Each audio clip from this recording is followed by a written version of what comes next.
All right, I have that it is 8:01. So we are going to start the first couple of minutes.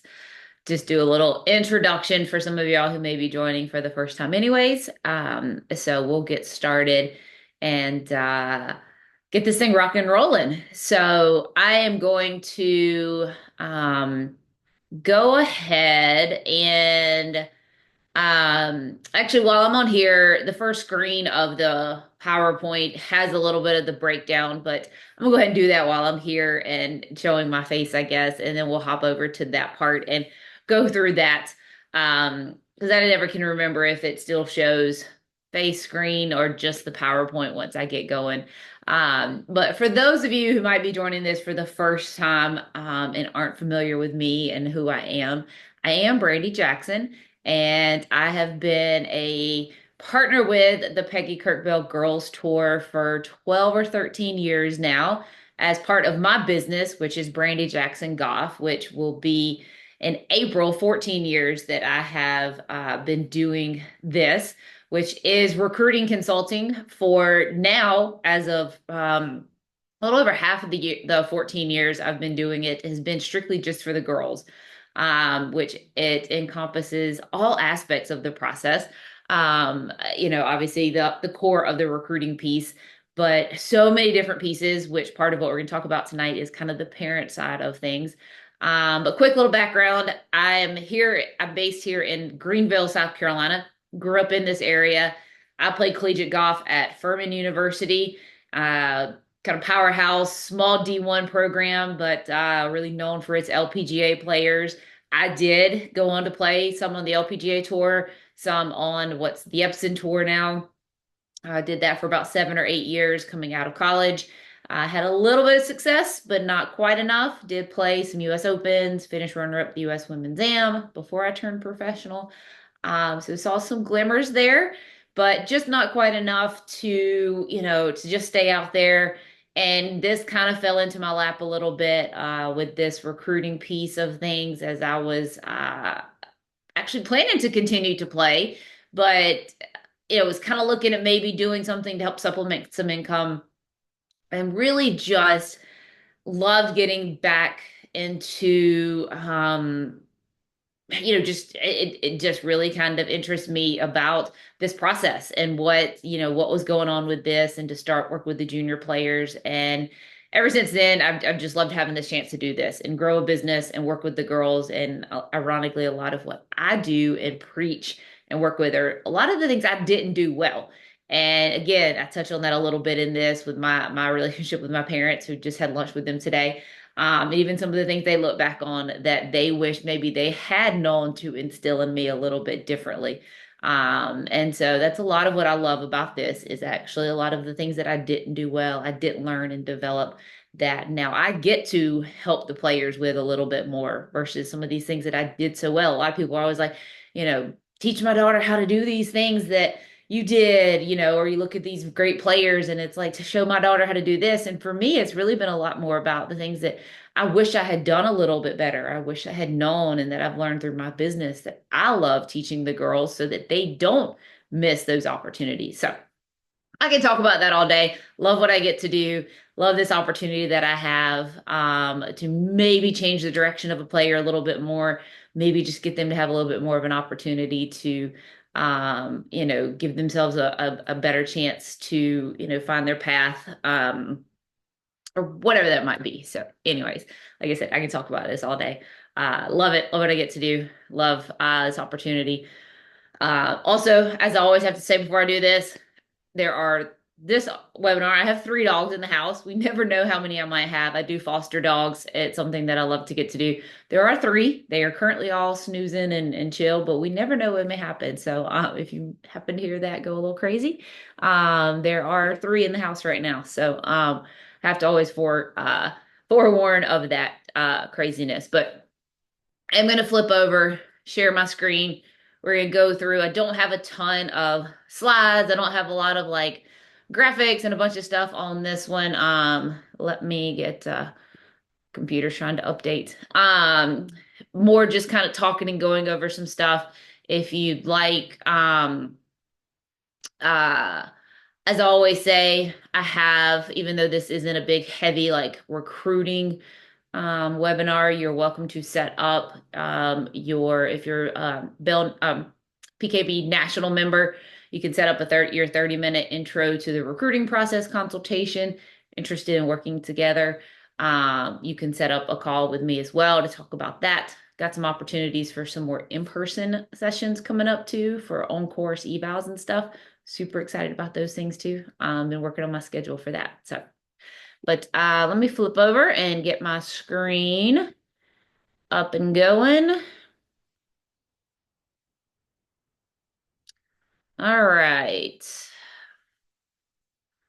This is always in the wrong spot. Let me find my play button. All right. Again, I'll leave this up for just a minute. A little bit about me. Here's my contact info. I'll bring this back up again at the very end as well. But quick little tidbit about me, my background. Um, like I said, love my dogs, love my family. This was a little picture from me as well from back in my playing days, which was from like 2000. I graduated Furman in 2003, I guess it was, and then played from that year all the way through till about 2010 when I was officially done, and then started my business in 2011. So enough about that. These are kind of the four, if you saw the write-up about the webinar tonight, these are the four kind of areas we're going to talk about.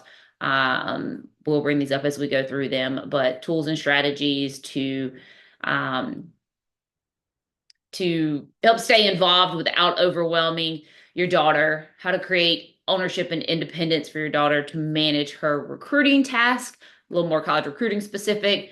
Talk a little bit about practices, the best practices at tournaments when watching your daughter play, and then building a relationship with the college coaches and navigating that communication.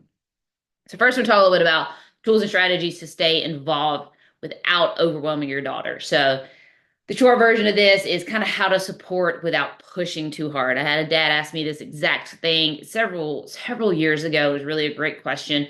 Something my dad and I really talked a lot about with how he struggled with that a little bit. We had a great story about him one time telling me that I wasn't practicing as much as I should. I kind of started doing some other things after school, with some friends and stuff. And he's like, that's totally fine. That's what you want to do. But you're going to get a job to pay for, your gas and your other things because the kind of the deal was he would help cover those things as long as I was practicing so that, I didn't have to go get a part-time job or something like that to pay for my gas or to pay for, some food or little things like that because he wanted me to focus on golf. But if I was going to be doing those things, that was fine. He wasn't going to push or force me to have to practice all the time, but I was going to have to pay for some of these things like my sister did. And, as soon as he said that, I was like, oh, nope, never mind. I'll go back to practicing. And it was just a little hump in the road, but it was right. I wasn't practicing and doing, especially, we'll talk about this is another thing for the goals I said I had for myself and the things I said I wanted to do, my work ethic and that kind of stuff wasn't lined up either. So again, that's a little bit of what it was, he said, hey, I'm not going to force you to do this, but other things are going to have to change. And if you say this is what you want from a goal perspective, then, all of this isn't really kind of matching up. So, but I'm going to start here with, a really good way of helping here is always praising the effort and not even on a positive side of things, not always getting so overly excited even about the positive results as well. So that's where some of this, there's another thing that's going to pop up too about an emotional side of things is making sure that even when your daughter plays really well, not even getting so overly excited about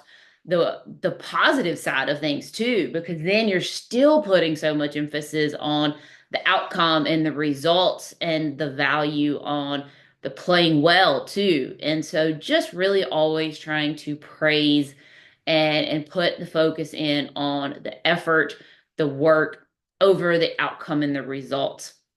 And really just making it so much about the enjoyment of that, the fun in that, the kind of competition and the process of things. And so in some ways, even treating things like, okay, great, like you played well, like that's great. And just keeping even that, even still just um, not to a degree of not a big deal, but especially those first round times. It's one thing that I've struggled with sometimes when I have somebody who plays really good after the first round and I'll see them post all over social media, or people text them. And for one, I'm like, a first round, that's great. But typically, when these are 2-day tournaments, like you still got another day to play. And I remember when I played, I hated it when people made such a big deal when I played really good the first day. I was like, the more people hyped up how well I played the first day, that just made that second day so hard. I would much rather have like people made not a big deal. I just would much rather go hide and not hear anything. So definitely stuff like that, the more you can just, which I know is really hard to do, but things like that and always trying to provide more constructive feedback versus criticism. So it's okay to want to help and to provide feedback on things. And again, this is always very hit or miss for how well versed you are on a golf side of things. The Wake Forest coach and I were talking. I've got a whole interview or a whole little tidbit that she did, about where parents can be involved in terms of helping your daughter if you do know the game or you know what you're doing and can, genuinely help. Because a lot of 16, especially 12, 13-year olds don't know. And as parents, you really truly can a lot of times help them with things. But it's where that line is between being helpful and helping them with things and not knowing what you're doing or taking and hurting what their instructor's trying to do or becoming criticism instead of just constructive feedback. So again, finding what that right balance is with these kinds of things is what's so critical. Me just sitting here telling you this on a webinar is obviously a very broad statement of that. That is really kind of having to look at situations and telling you, but um, you know, trying to put that into as much of a bubble as possible there. The next one, and this is a really big thing. I always use the Michelle Wie example on this one. She was starting to play as I was still out there playing. Saw her whole career with stuff. I saw how people in the media treated her parents, treated her. I've seen and followed. I actually played with her a little bit. One of the big things that a lot of people did not know, and when looking back, was everybody thought her parents were the one that were like making her do stuff or pushing her to do this stuff.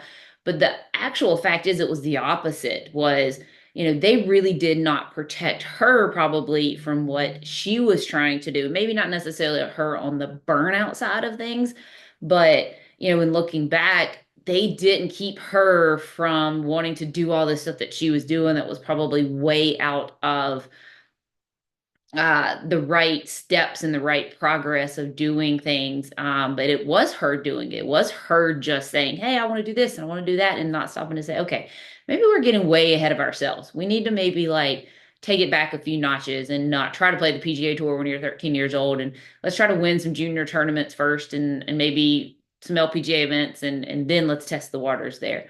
But I've had a lot of parents too that'll tell me, especially really younger players, well, she's the one who always wants to play. I don't have to push her to go out there and do it. She loves it. I'm not the one who makes her do it.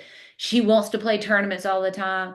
That is awesome, but it's also your responsibility as a parent to understand what burnout looks like because at that age, even 12, 13, 14, they have no idea what burnout means. They have no idea what that is. And so understanding that even if they want to go do this all the time and they want to go all in, or they want to only play golf and not play other sports, or, don't want to take days off, it is you as the parent who have to stop and say, wait, like, just because she wants to be doing it doesn't mean she should be doing it all the time. And realizing what that long-term future looks like and protecting what that is and remembering that they don't understand what that means. They are not old enough, mature enough to know what it looks like. I've had a lot of girls coming out of college just be completely done with golf at that point and just be so burned out or get to college. And that's what a lot of um, college coaches are looking for. And that's where they're trying to see the difference between what parents want it more than the junior players, because a lot of junior players are getting to college and they talk a big game. I want to play college golf and I want to do this. And then as soon as they get out away from their parents and in college, they're burned out. They really don't want to play the game of golf as much as they thought they did for the scholarship and for the opportunity to go to that school. Then the coaches are having a hard time getting the girls to really buy into how hard they need to work. So that's where really kind of protecting that long-term piece of things and really forcing them to take time off, maybe taking seasons off. It's hard to do now, I know, because then you think, well, she's missing a whole season and she's behind. But even just short time, short breaks, just getting them to understand what that means, playing another sport, maybe just being involved in other things. It doesn't have to be a big major thing. And just letting them know it's okay. And giving them that peace of mind is a big thing. The communication about goals. Again, this is a little bit of what my dad and I talked about. But really letting them be the one who sets the goals and leads it, but getting them to also understand that you as the parent has to really kind of help hold them accountable and making sure that they understand, okay, if you say this is what your goal is, you're giving me the right as your parent, as the adult who does understand. Or maybe if they really don't want it to be you as the parent and they say, listen, I don't want to have this, the relationship there, then maybe it is the swing coach, or you've got trainers, you've got all these people maybe that can help. Um, maybe you're fortunate enough, or you've got a good enough team or whatever that might be. But either way, we're going to get into the recruiting piece. Of course, that's a little bit of what I'm there for, but there's still a certain point where you as the parents are the ones that are there day in and day out.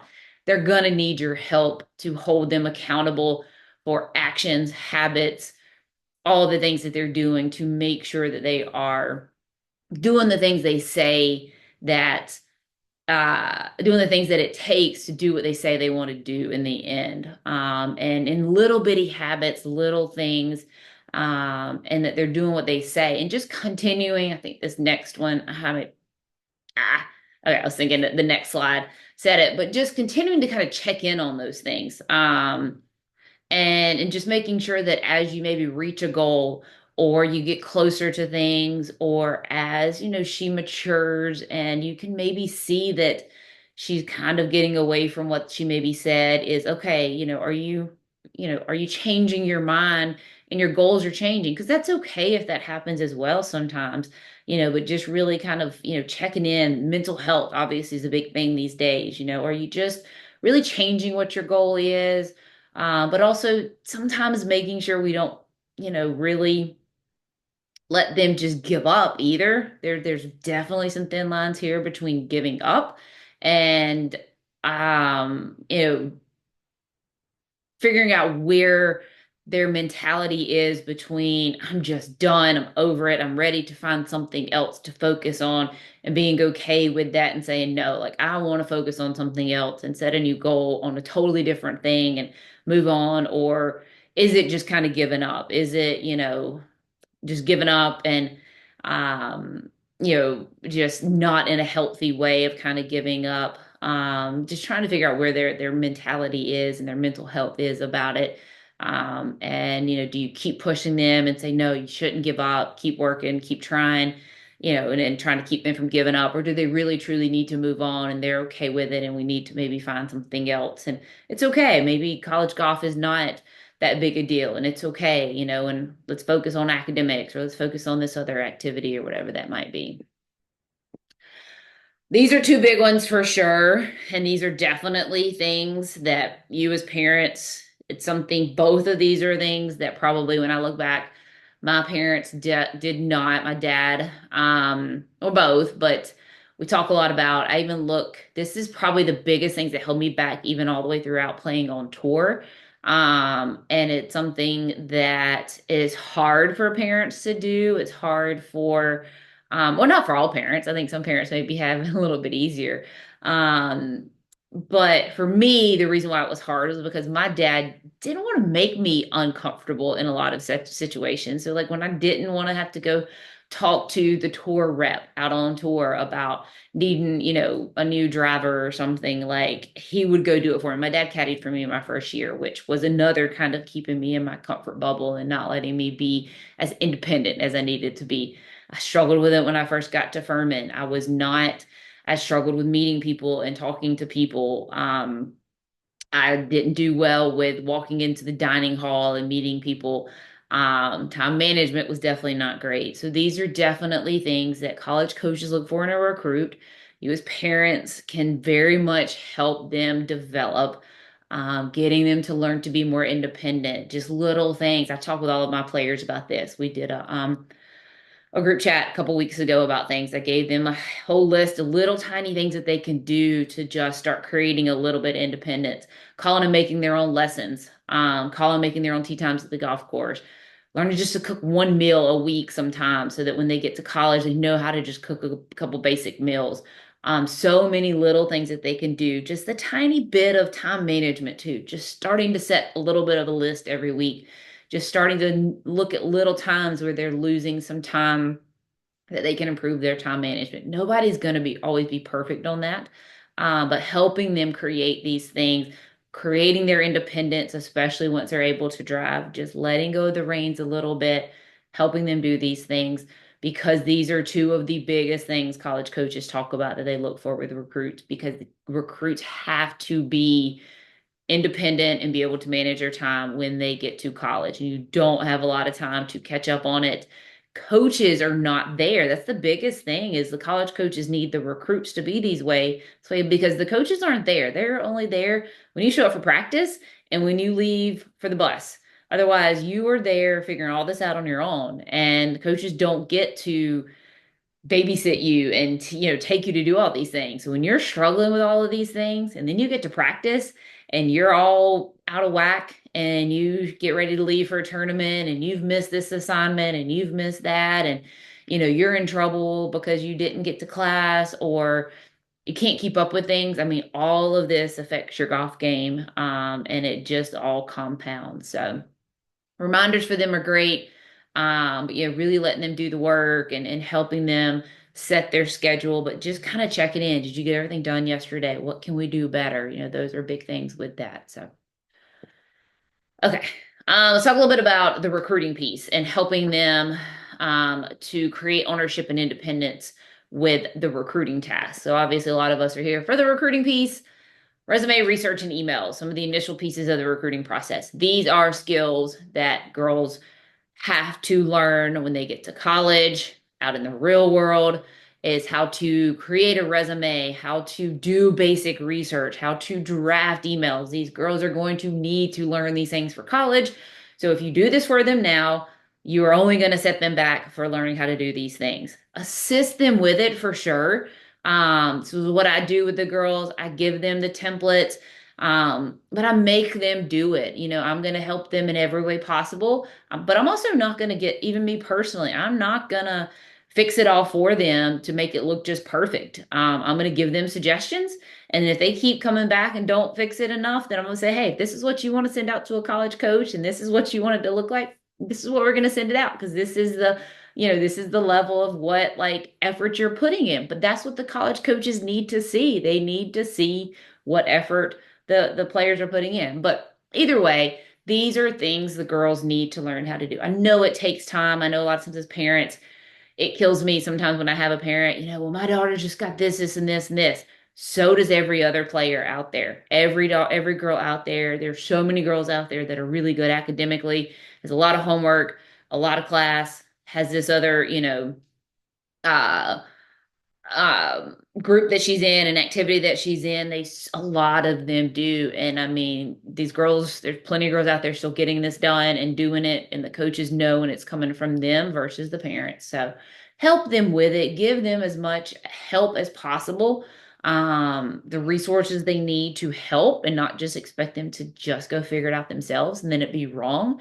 But let them take the lead and just assist them and do it.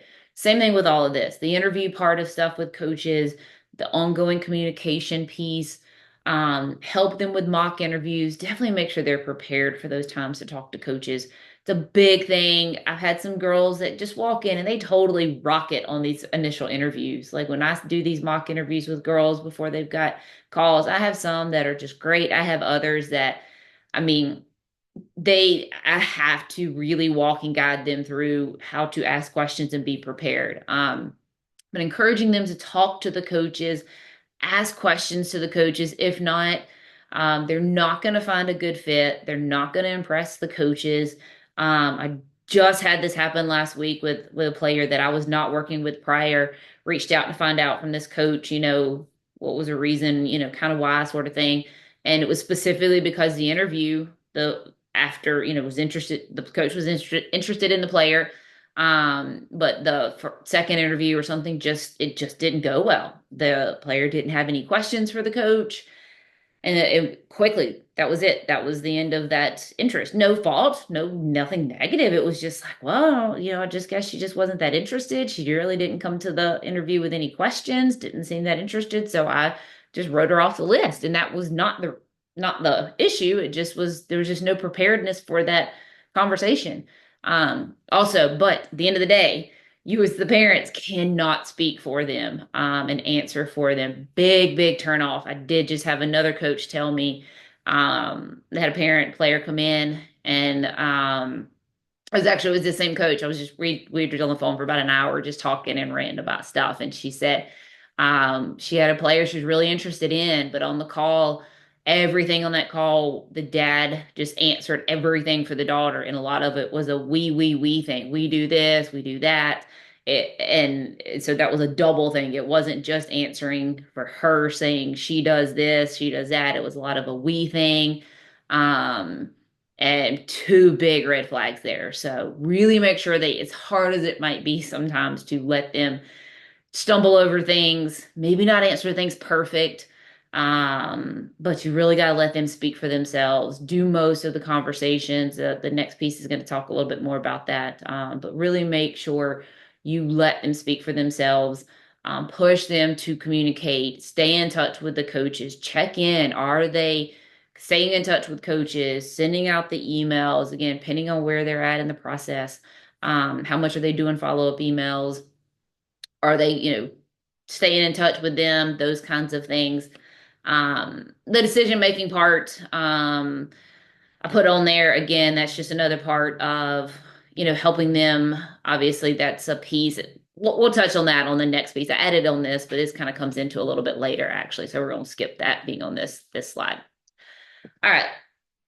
Tell a little bit about the best practices at tournaments for you as parents. This obviously gets tricky. You all as parents have been there. You have seen, I'm sure, the good, the bad, the ugly, and all things in between. We all have. I grew up playing junior golf. I have some very vivid memories of parents at tournaments back. We had some that I mean, to this day, I'll run into girls that I play junior golf with. There's a lot of coaches out there that I grew up playing junior golf with. We have stories to tell all the way back from our junior golf days. So things have been this way for years and years, that there are parents out there that do some crazy stuff. So you definitely want to do everything you can in general to just not be one of those, because coaches see, they're watching.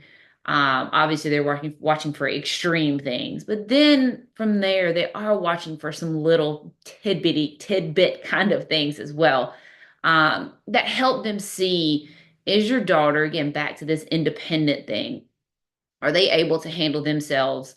Are they really reliant on you? How are you treating them? How are you treating the other parents? So even if you fit in that bubble of, okay, you're not on this totally crazy side of things, but you're in this, okay, you're normal. We're in this bubble. But then within that, like, where are we looking at things? So really letting your daughter warm up on her own. That's a big time. Once they're there and it's time to warm up and get ready, really let her have her time to warm up on her own. Cleaning her clubs and doing as much as she can. The more she shows that independence, and we're especially talking about high school girls. Obviously, the girls are young. It's a little bit different, but this is focused really on those girls that are at that recruiting stage, mostly high school girls. Really letting them do their own thing when they're warming up. Let them get out there, just hang out, stay back, let them do their thing. Stay outside the ropes. Don't even, don't even have to be out there really if you don't, especially these days. Right now it's cold. Let them go do their own thing. They don't need you at that point. Um, out on the golf course or getting ready, that's totally fine, especially days where it is a lot of gear and stuff. If you maybe do carry extra snacks for them or an extra towel or something, stuff like that, not a huge deal, obviously. Um, Emotions, expectations, though, just like I talked about, try to keep as much of that to yourself for a couple of reasons. Again, yes, if college coaches are out there. Second of all, we as players on the golf course see, hear, feel everything that you as parents do.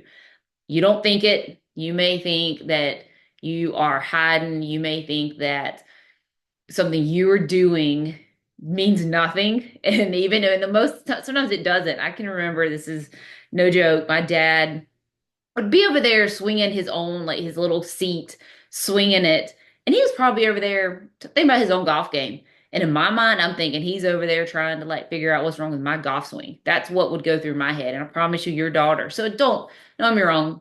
You can only do so much to fix that. But do just keep in mind that us as teenage girls out there, I'm not definitely not a teenage girl now, but when you're at that age, and God, I was probably doing that when I was out on tour, that's the things that will go through your teenage daughter's head while she's out there playing for some of the things that you're doing.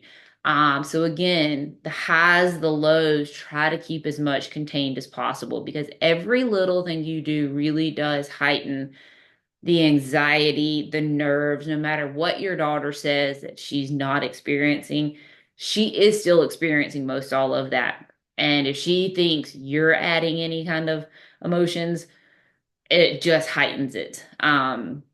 So again, even the highs, even the really good highs, every time you just get really, really excited, like that just heightens her expectation that she needs to do it again. Um, you know, Again, you think that you're high, you're helping by getting excited because she did something good, then that expectation that she got a reaction out of you is because she did something good, that expectation that she needs to do again. And it's great, don't get me wrong, but the more you can just try to stay as even as possible will just help through it all. So after the rounds, really letting them initiate as much as possible those post-round conversations if you're going to have one, and let her lead it. Again, everybody's got some different relationships here based on where you are with your daughter in terms of being able to talk about those and being involved.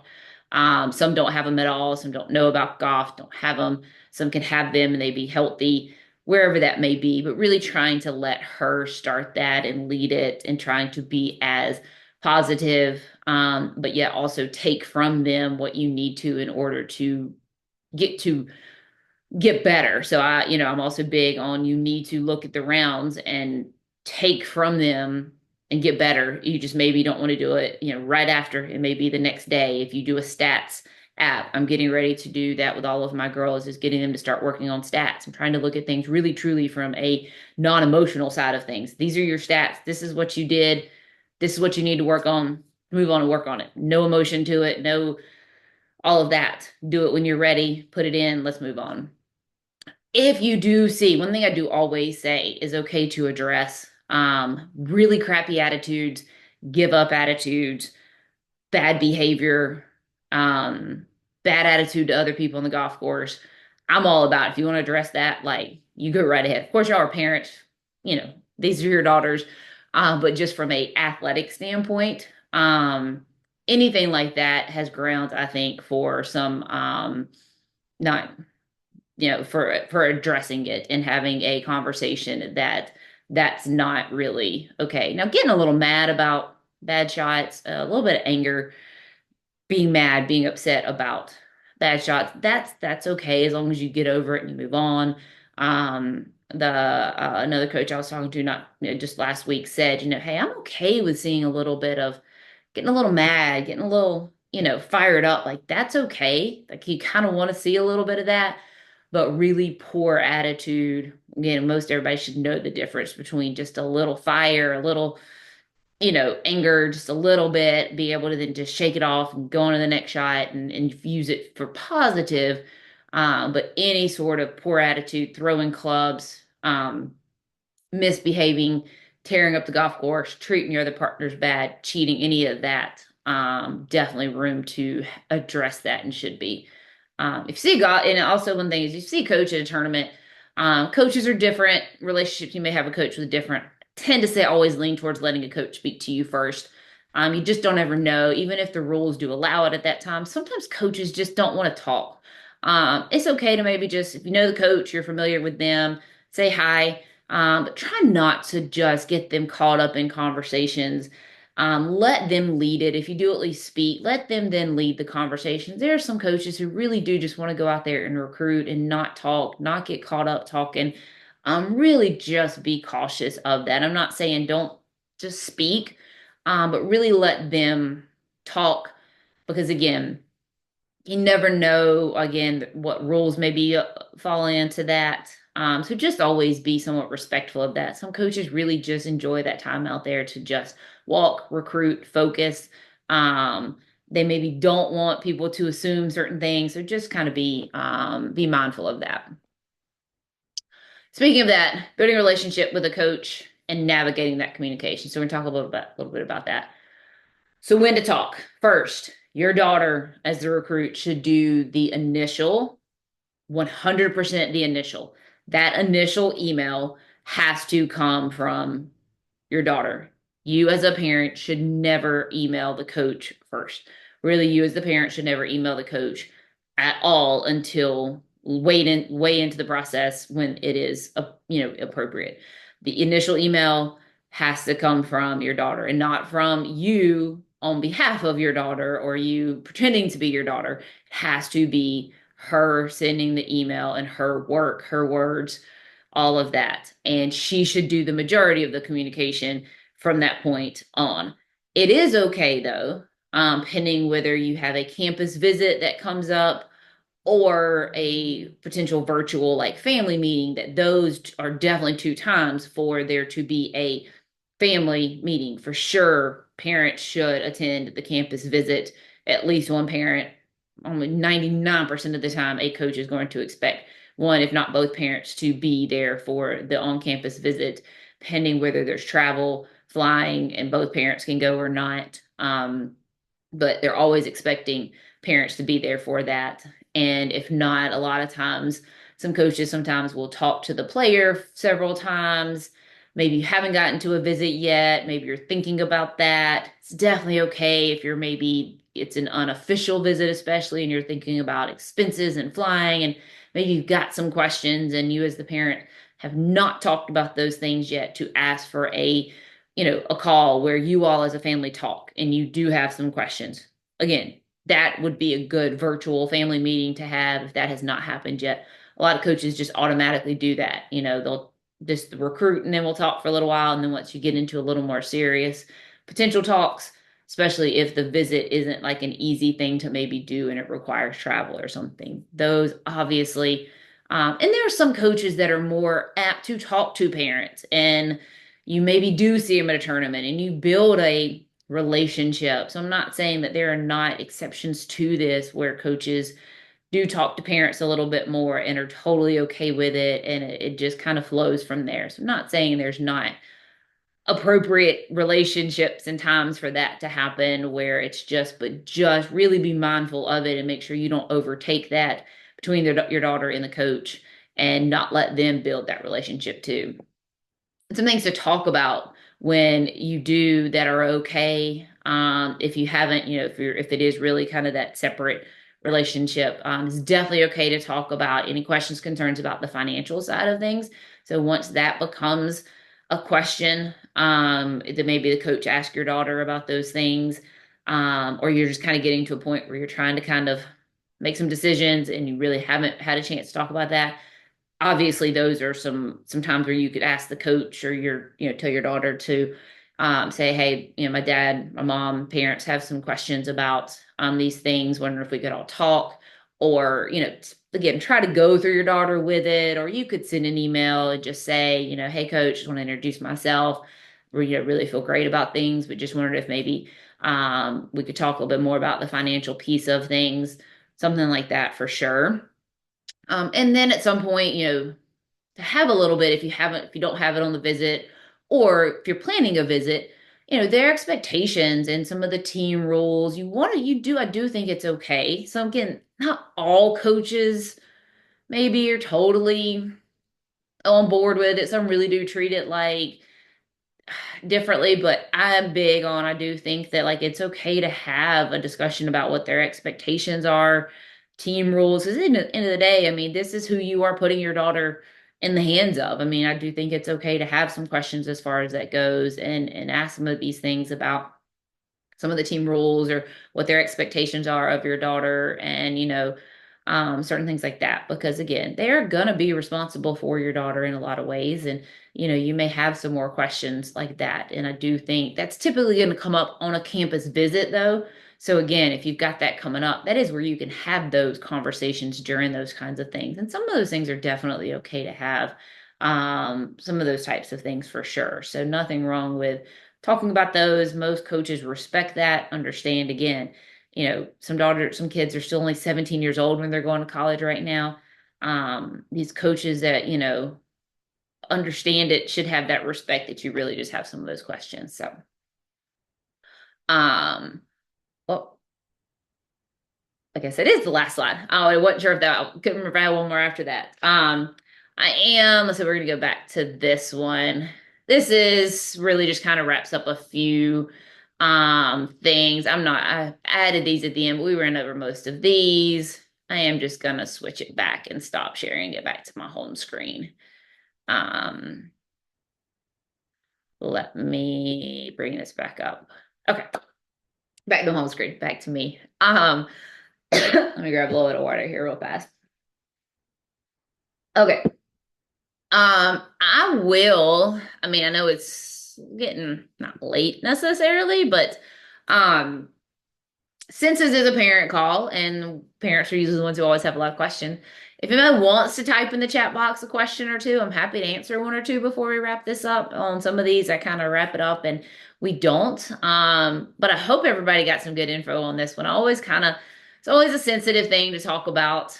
I'm not a parent myself. I am, um, I feel like a lot of times I'm like a therapist in what I do. I feel like I have seen so many dynamics between parents and kids. I have a lot of parents that come to me for, obviously my job is to give advice, and I think in a way that helps because I'm very blank slate on it. My sister has two kids that are in the heart of college sports, or I mean, high school sports.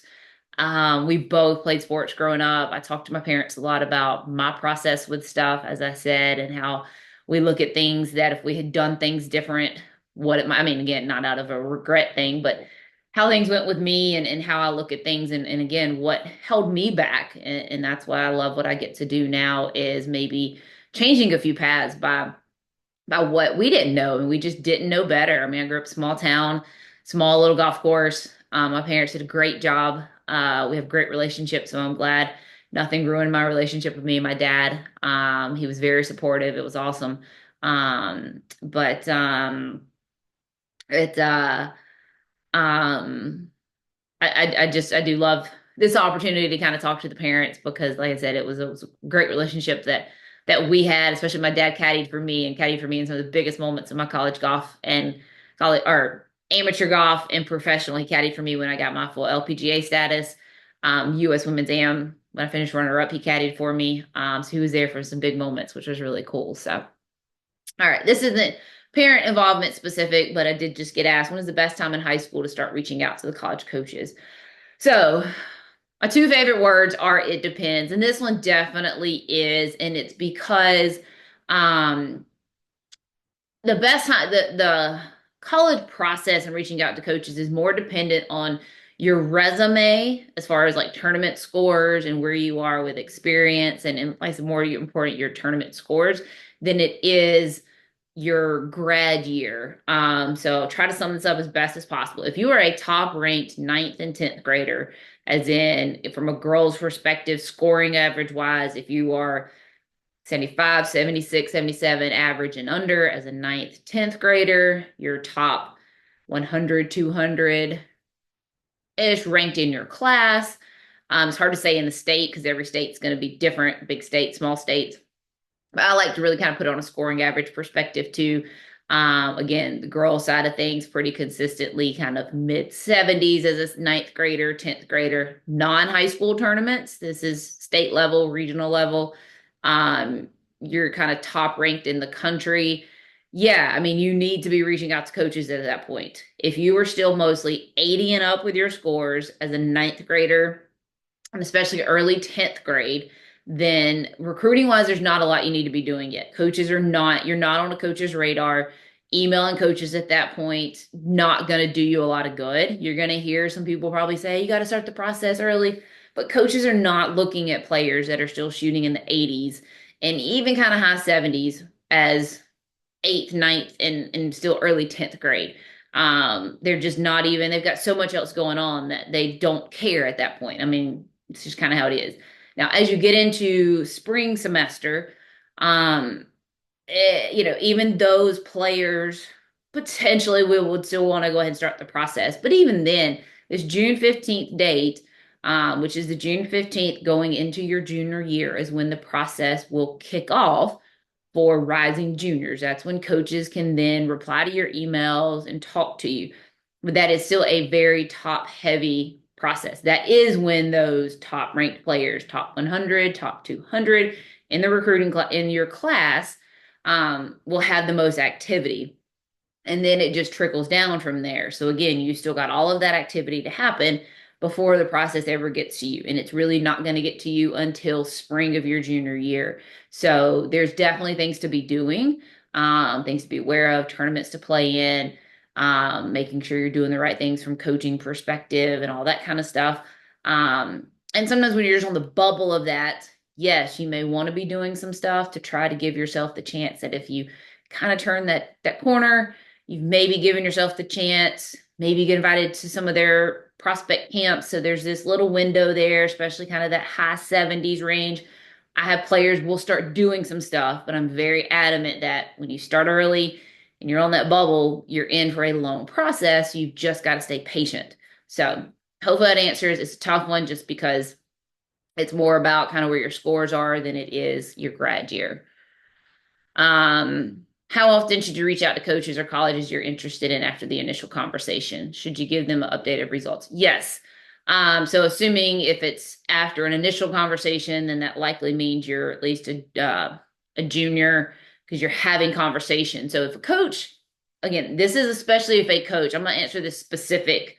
I'm not going to get off in my five different ways. This is saying you've had an initial conversation with a coach which says that coach is interested in you and set up a call. That coach shows interest, has a call with you. How often should you update them? At that point, you should update them fairly regularly in the sense of every couple of weeks or so. They want to know your results. And by that, that does not mean, hey, coach, I shot 75, 79, and I finished third. They want to know how you're actually playing and they want to know what those rounds were like. What'd you do good? What'd you not do very good? How are you going to work on that? They need to know details. Now, don't get me wrong, not all coaches do. Some coaches don't have time of day. They'll tell you we don't need to hear all this stuff. So just like this whole process, there's exceptions. Every coach is different, but most coaches, especially good coaches that really want to actually help you get better as a golfer, want to learn about you as a golfer and they kind of want to know what are you doing? What are you working on? How are you getting better? So yeah, hey, they want to know not just your scores, but how did you play? What are you taking away? What'd you do good? What'd you do bad? That just kind of tells them a little bit about your game, of course, management, your golf IQ, that kind of stuff. If you just give them some scores, not really telling them a whole lot. So that's kind of how you build that rapport a little bit. Every now and then you may say, hey, coach, I'd love to catch up with you, wondering if you're busy. And right now, they want to know that you're keeping up with them in their season as well. Hey, I saw y'all play great this past weekend, finished second in such and such tournament. Or hey, I see y'all are leaving this weekend for tournament. Best of luck. They want to know that you're keeping up with them too. That's a big thing. So all of this is how you're building that ongoing conversation. And then every now and then they want to know about other stuff you got going on too. Outside of just the world of golf. Sometimes they want swing updates, send them a swing clip. Maybe you took a couple videos while you were practicing, maybe practice round. Um, but again, like I said, sometimes it's non-golf stuff they like to hear about too. Like I said, but it is a little bit hit or miss for the type of coach they are, the type of relationship you've built with them, and you're trying to build with them as to just how much exactly what they want from you. So it does kind of vary for where that is. One of the biggest ones is not just sending them some generic, hey, coach, I shot this and this is how I finished. And even just still kind of being, hey, I hit, and just giving them basic stats. Typically, they like a little more than just that. They like a little more insight on what you learned, what you did well, how you plan. Almost made it to the end. How you plan to really work and get better. So, all right, see if I can knock out a couple more questions before the dogs really let me know that they've got neighbors coming in next door. They hear. What should parents be most aware of? Oh, this is a loaded question. What should parents be most aware of with regard to NIL roster scholarship limits and upcoming changes? What does impact to recruiting strategies and considerations? So this is a very loaded question. I actually had a conversation earlier today about this with one of my families. So this is all about the roster cap, revenue share, NIL deal. So we actually have a couple more weeks when we really find out a lot more, because March 1st is when the schools officially have to decide whether they opt in or opt out, at least for this upcoming year. It sounds like, from what I've seen, that they get to decide this every single year, is what it sounds like. I could be wrong. It may just be a one and done thing, but the way it says is every year on March 1st, they have to decide for the upcoming year. So March 1st is at least when we're going to get an idea for sure of what schools do opt in or opt out. Um, it is a big, big change in a lot of ways. The roster cap sizes for women's golf is not going to affect it a ton. A lot of schools were always already at that 7, 8, or 9 anyways. There's a handful of schools that are really having to struggle to get their rosters back that were at like 10 or 12. But when you really looked at women's golf as a whole, the size of rosters is not changing that much. It's just shifting around a lot. But what it is doing is it does eliminate some schools from being able to bring in those development players. Women's golf in general was already getting extremely competitive. That is the biggest thing I think a lot of people are having a hard time understanding is, since COVID, women's golf at the collegiate level was getting really, really competitive already. And what it was taking to play at D1 levels was getting really hard. This is making it even tougher, because you could still sneak somebody in as that ninth player or 10th player, lower D1 maybe, to that could shoot, 78, 79, 80. That's getting less and less the case. And soon earlier and earlier players are not even necessarily committing, but are going ahead and taking offers where they maybe tried to wait before. But women's just golf in general, and we're closing that gap even more, because you are losing some of those spots. You're losing some of those extra spots. And then one of the biggest things we are going to see is non-revenue sports as a whole are going to get hurt in a lot of cases by this, especially the schools that opt in, which more than just Power Four conferences will opt in. So when you opt in, you then are going to be revenue sharing, which means you're going to be paying your athletes in some cases. And so when you're trying to find out where that budget money comes, increase in scholarships, of course, your non-revenue smaller sports are going to potentially suffer from that. Don't know if that means some sports may get cut. It's possible. Same thing even at Power Four conferences. But yes, we are potentially, there was an interview that came out this past week. Oregon State, I think, talked about it, that just said in some cases, yes, some of your non-revenue smaller sports are potentially going to suffer because of this. So yeah, we're living in it's a very uncertain time. There's no doubts. I've talked to a lot of coaches. Some are very much just still sitting on this. We just don't know. Some schools are going to be okay. I mean, the schools that aren't opting in, nothing's really changing. The scholarships stay the same. They're allowed a max of 6. Some of them weren't at a max of 6. Nothing really changed at the schools that weren't opting in. at least not for now. The ones that are opting in, it's don't really know for sure how that may trickle down into some non-revenue sports. In some cases it's going to be totally fine, um but it's tricky. I've got a lot of my 20, I had a couple 25s that affected that we had to really work on some stuff. 26 is, it's definitely going to be an interesting process. The biggest piece of advice I have to everybody is you just cannot compare to the last year or two for sure. You have to be extra open-minded to stuff, extra realistic about stuff, um, and just a lot of things like that, because it is a very, very different. And moving forward, 27s just in general, it's just tightening up the gap of things. And like I said, women's college golf was just getting. I've posted about it for a long time about how low scores were, and it's just only getting more and more that way. So I think that's one of the biggest things. The best I can try to explain it, but again, we're gonna find some more stuff out in the next couple of weeks when there's a couple of charts that came out that kind of broke down what this all means. And then, like I said, in a couple of weeks, we're finally getting a few more answers as well. So, um, so that's about, and this may be something would have to kind of have a more specific questions when it's hard to answer specific. Mentioned financial conversations after coaches scheduling and us going on a few unofficial, leading to our daughter going on officials. Are we, am I suggesting parents bring up financial questions or wait for the coaches to initiate? That's definitely a very specific kind of question. Without knowing your situation, it's hard for me to answer that because, yeah. So the question is, am I suggesting parents bring up the financial questions to the coaches in terms of, I guess, offers, scholarship questions? I'm not necessarily suggesting that. That is a very, very specific case to case basis on, I would have to advise you specific to that. I'm just saying in general, it's okay for parents. That's a great time for parents to be more involved in the conversations in general.